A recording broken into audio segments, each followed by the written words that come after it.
So you've decided to sell your business, but you want to know how much it's worth or how to increase its value. That's a great question. I'm Jack, the business broker from Transworld Business Advisors of South Charlotte. And today we're going to talk about the value of your business from the perspective of the buyer.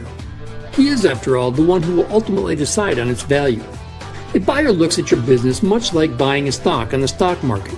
He wants to know how much return he's going to get on his investment. This return we call cash flow. And just like evaluating a stock, he wants to know how secure that cash flow is, based on past performance and current conditions. In other words, he's interested in two things: cash flow and the security of that cash flow.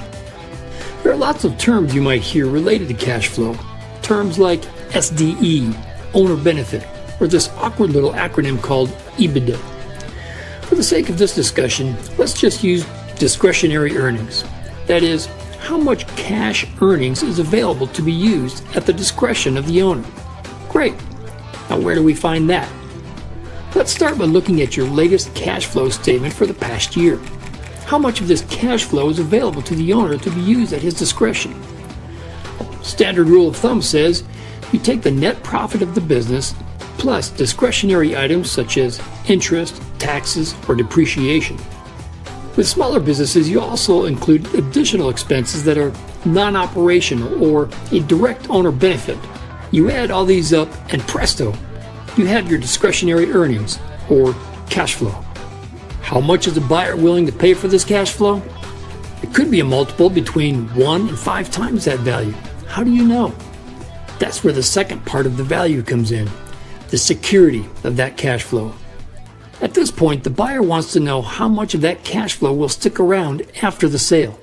It's great that the business is producing lots of money, but if the seller is the primary salesperson, for example, most of your revenue could walk away with him.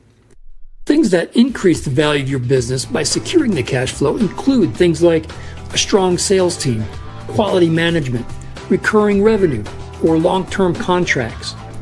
These are the things that a buyer will look at to determine if the cash flow you're making today can be reasonably expected tomorrow.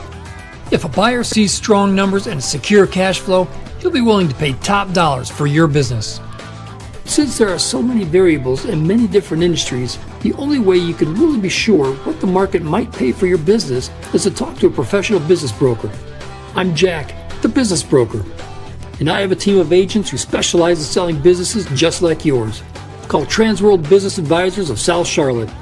Thanks for watching. And stay tuned for step 3 in selling your business, working with buyers.